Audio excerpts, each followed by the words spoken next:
This is a Sky News report from 1992. This morning, flowers were placed at the entrance to the building. It's how teams reported the murder of Nikki Allan in Sunderland.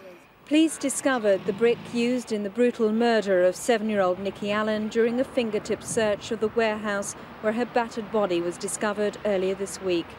31 years later, the building where Nikki was found, beaten and stabbed, is still here.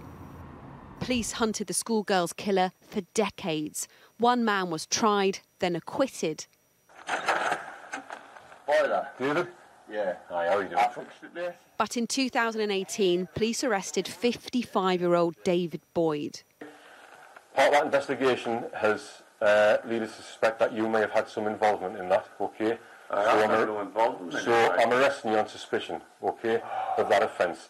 You do not have to say... At the time of Nikki's disappearance, Boyd lived in the same block of flats as her family, was dating her babysitter, and the prosecution said this photo from when Boyd was in his 20s matched the description from a witness who'd seen a man walking with a young girl on the night Nikki was killed. When Nikki was murdered, why wasn't he looked into, and why wasn't that address 3 doors from Nikki's grandparents looked at? During this trial, the jury and Nikki's family learnt that David Boyd had been previously convicted for sexually assaulting a young girl and that he'd told a social worker he'd had sexual fantasies about children. My daughter's gone and it should have been justice years ago. The only thing I'm getting out of this is my daughters and my grandkids didn't have to fight for justice.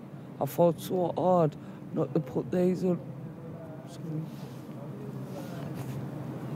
Not to put them through these. David Boyd's DNA was found on Nikki's clothes and police matched it using technology that simply didn't exist 30 years ago. But Nikki's family believed that the initial police investigation was insufficient and failed to take into account things like witness statements from the night she disappeared. David Boyd's conviction for Nikki's murder resolves a mystery that shocked a community and has haunted her family for 31 years. Katerina Vitozzi, Sky News in Newcastle.